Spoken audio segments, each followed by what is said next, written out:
Olá, meus amigos e minhas amigas, tudo bem com vocês? Eu sou Gustavo Eugênio do CGE Consultoria e Estudos Jurídicos e hoje, pessoal, eu estou aqui de volta para dar continuidade a essa série de aulas para o concurso do TRT e hoje eu vou falar das ausências da parte na audiência trabalhista.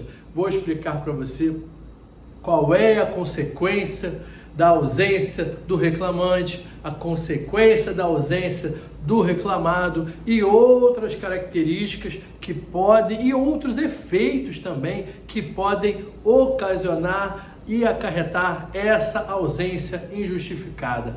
Mas antes de mais nada, pessoal, eu peço para que vocês acionem o sino de notificações para que toda semana você receba esse conteúdo novo. Isso aí, pessoal. Toda semana tem conteúdo novo de direito do trabalho e processo do trabalho.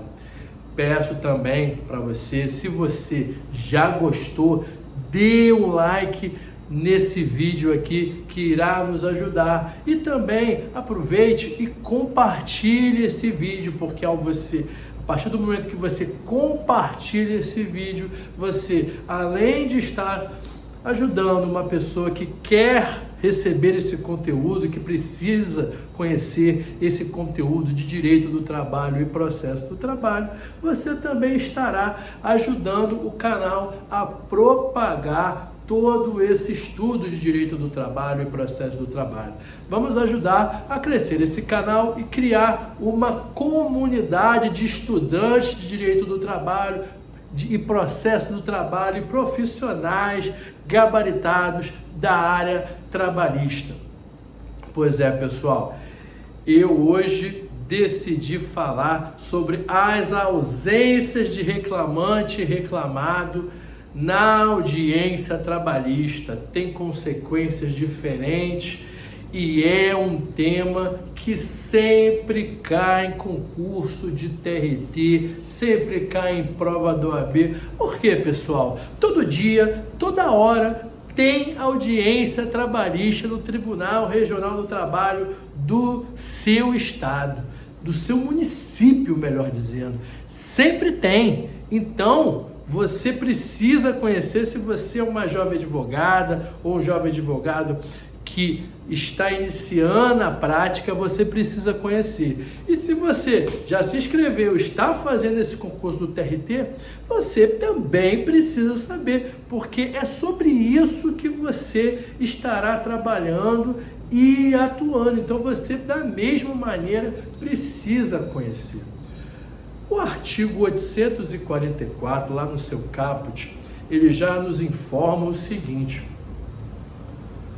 quando o reclamante ele falta à audiência inicial, ele será considerado arquivado o processo.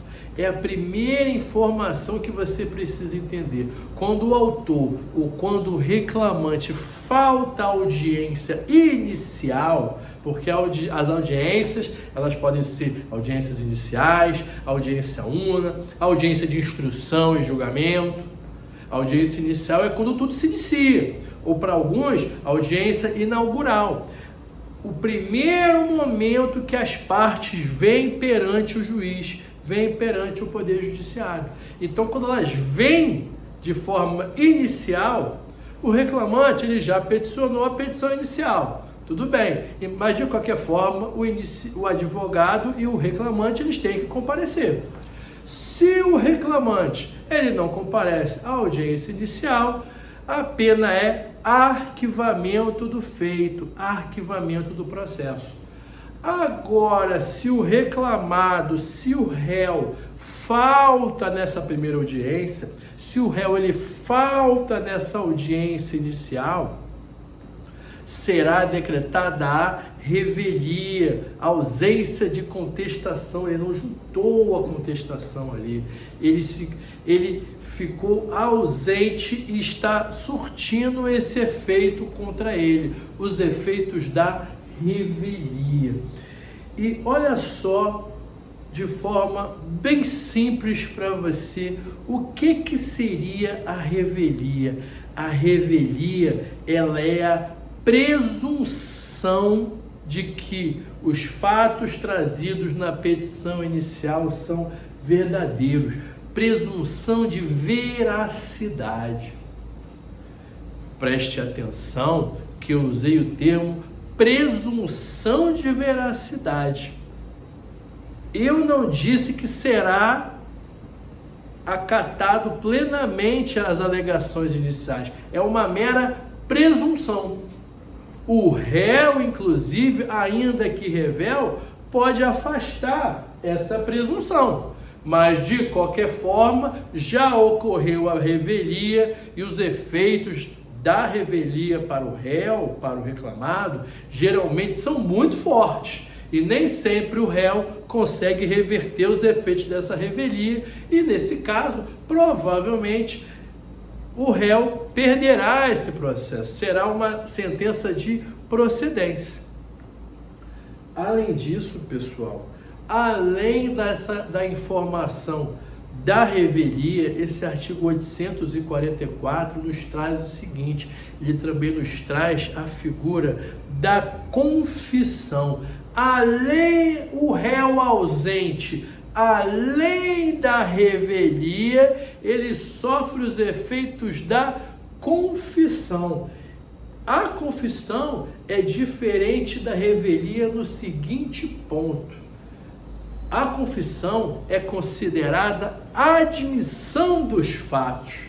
E por outro lado, como eu disse para vocês, a revelia é uma presunção. Você conseguiu perceber aqui a diferença de presunção de veracidade e confissão, admissão dos fatos? A confissão, pessoal, ela é bem mais forte do que a revelia, no meu entendimento. Não vou dizer para você que não possa haver reversão das provas ali em favor da parte confessa, mas da mesma maneira que reverter uma revelia é muito difícil, reverter uma confissão é absurdamente mais difícil, mas nada é impossível. Por exemplo, um exemplo que eu posso dar aqui de confissão, numa audiência de instrução e julgamento, que é onde ocorre a confissão, se o reclamante, por exemplo, ele diz que ele informa que retirava o horário de almoço integral, sendo que na petição inicial o pedido tem pedido de intervalo intra-jornada, tem muito juiz que, com base na sua confissão, ele nem admite que o advogado faça outra pergunta. Ele encerra por ali. Doutor, nesse ponto aqui, a parte confessou. Às vezes até o juiz ele dá a oportunidade para conversar, para as partes fazerem outras perguntas, e às vezes até essas perguntas conseguem afastar essa confissão. Mas na maioria das vezes, quando a parte de forma expressa confessa, encerra o depoimento naquele ponto ali. Para você ver a força da confissão. Aí, pessoal, esse é o primeiro ponto que você precisa entender, a diferença da revelia e da confissão. E olha outro ponto que você precisa entender. Eu já falei para vocês que as audiências elas podem ser unas, onde se condensa todos os atos, né? A audiência pode ser inicial ou inaugural, é só aquela audiência, oi, bom dia, tem proposta de acordo, não tem proposta. Aí, quando não tem proposta de acordo, já marca uma outra audiência, que já marca qual audiência? A audiência de instrução, onde terão os depoimentos da parte, depoimento pessoal do autor e do réu, e depoimento testemunhal, se tiver, e outras provas, caso existam outras provas a serem produzidas. Na audiência una, ela não é dividida, como esse exemplo aqui que eu coloquei. Na audiência una, é tudo ali unificado. O momento de recebimento da defesa, o momento inicial, o momento da instrução, onde haverão os depoimentos, onde haverá a produção de provas. Então, para você que faz a prática trabalhista, você precisa perceber essa diferença. Para quem está fazendo concurso de TRT e prova da OAB, até é interessante você conhecer essa diferença, mas essas conceituações já são suficientes para você entender. Aí, pessoal, você precisa prestar atenção no seguinte: sempre tenha em mente, ainda que seja muito comum a audiência uno, seja na audiência separada, dividida, ou na audiência una, você precisa entender que existem momentos de separação dessa audiência. Na hora ali, ninguém vai falar nada, mas naturalmente existe um limiar, onde o juiz recebe a defesa, e quando o juiz começa a perguntar para as partes quais serão as provas produzidas ali, está saindo da audiência, do momento inicial para a parte de instrução. Mas, naquele caso que eu falei, que teve primeira audiência inicial e depois, no outro dia, a audiência de instrução, é aí que eu quero chegar. No início da minha aula aqui, eu falei para você que a ausência do reclamante na inicial gera arquivamento. A ausência do reclamado na inicial gera revelia. Já dei uma pincelada na parte de confissão quando é uma audiência una, onde está tudo aqui ocorrendo no mesmo momento. E se for a hipótese dessas audiências separadas? Teve a audiência inicial e teve a audiência de instrução e julgamento. A audiência inicial continua a mesma coisa. Autor ausente, arquivamento, réu ausente, revelia. Mas e nesse caso, houve audiência partida, houve audiência inicial e ambas as partes compareceram. Não teve nem arquivamento e nem revelia. Todo mundo compareceu nessa audiência inicial. Você concorda comigo? Pois é. A juiz marcou uma audiência de instrução e julgamento lá para daqui a 3 meses. Nessa audiência de instrução e julgamento, que ou eles serão intimados via diário oficial, ou na própria audiência, lá na mesa de audiência, na maioria das vezes o juiz vai lá e fala, ó, próxima audiência, data tal, hora tal. Se nessa próxima audiência, que é a audiência de instrução e julgamento, alguma das partes falta, o que vai acontecer? Se o autor falta, vai ter arquivamento? Se o réu falta, será revelia? Nada disso, pessoal.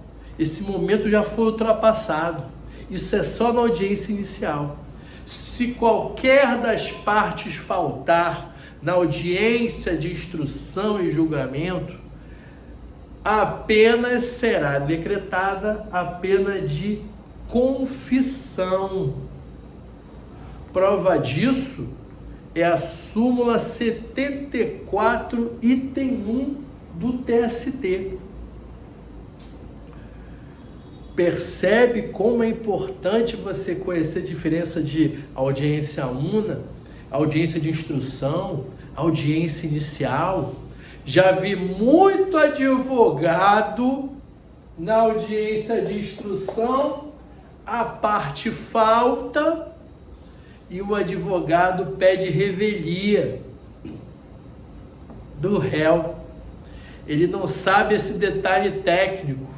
E tenha certeza que o juiz ele vai olhar para a cara dele, ou a juíza vai olhar para a cara dele e vai falar, esse advogado e esse advogado não sabe nada. Por isso que o advogado ele precisa estar sempre estudando essa prática. E o servidor que está ali, muitas vezes, do lado do juiz, auxiliando ele, também vai colocar isso, vai estar atento ali, vai saber que nesse caso é confissão. O autor faltou, o advogado do réu já fala logo, excelência, gostaria de requerer a pena de confissão. Ponto. O juiz ainda vai falar, ó, claro, doutor, pode deixar. sem problema nenhum. O advogado do réu é a mesma coisa, ou do autor é a mesma coisa. A outra parte faltou, excelência, porque eu vou requerer a confissão aqui. A princípio não poderia, nem precisaria a parte pedir, porque já tem previsão legal. Mas o advogado diligente é óbvio que vai colocar isso. E perceba da onde que vem essas diferenças. Você saber a diferença de revelia e confissão vai te garantir não só você não passar vergonha, mas você conhecer os instrumentos e como utilizá-los. Já falei para vocês aqui em mais de uma vez que mesmo o réu revel recebe o processo no estado em que se encontra. Vamos imaginar uma outra hipótese aqui, né? Nesse exemplo que eu dei, da audiência dividida, ou partida, como a gente fala às vezes. Teve a audiência inicial, vamos imaginar que não teve contestação, a parte não compareceu, ou melhor, já vi isso acontecer, já vi juntar, já vi a parte comparecer à audiência e não ter juntada de contestação. Eu, por exemplo, num processo, eu já disse isso aqui, num processo em que a parte era revel, onde um outro advogado compareceu à audiência, mas não teve contestação, até hoje não entendo como é que ele fez isso. Na audiência de instrução, eu pedi depoimento do reclamante, ainda levei testemunha. Mesmo que o réu seja revel, ele pode requerer do juiz o depoimento da parte. Que foi isso que eu fiz. E é isso que você vai fazer. Você, quando conhece as regras do Código de Processo Civil, aliadas aqui às regras da CLT, você vai chegar na audiência que para muitos seria uma audiência derrotada. E você vai chegar nessa audiência e vai pedir o depoimento da parte. E se você tiver sorte, ainda vai ter uma testemunha. Nesse dia eu tive uma grande sorte de ter uma testemunha que sabia muito sobre o caso. Pediu o depoimento, a juíza, no primeiro momento, ela quis cortar. Falou, não, doutor, é revel. Eu falei, não, excelência. Aí o que eu fiz? Eu decorei o CPC. Não, excelência, eu vou requerer o depoimento da parte, uma vez que o réu recebe o processo no estado em que se encontra. Tenha certeza que a juíza e o juiz, quando você fala literalidade da lei, que você mostra que você conhece a lei, a juíza ou o juiz olha para você diferente. Foi isso que aconteceu. E eu fiz o depoimento. Lembra que eu falei que eu posso conseguir a confissão da parte? Nesse exemplo, eu consegui a confissão do reclamante. Consegui que ele confessasse que ele retirava a hora de intrajornada. Consegui que ele confessasse que ele não fazia a hora extra. E eu ganhei o processo, ainda que houvesse ali a revelia. Com base o quê? Com base na confissão do reclamante. Agora, se não tivesse pedido depoimento, se eu não conhecesse o CPC, eu ia perder esse processo. Era melhor nem ir para a audiência. Tudo bem, pessoal? Eu espero que vocês tenham gostado dessa aula, espero que vocês tenham gostado desse vídeo. Peço que vocês deem o like, compartilhem esse vídeo e eu desejo a vocês um grande abraço e até a próxima.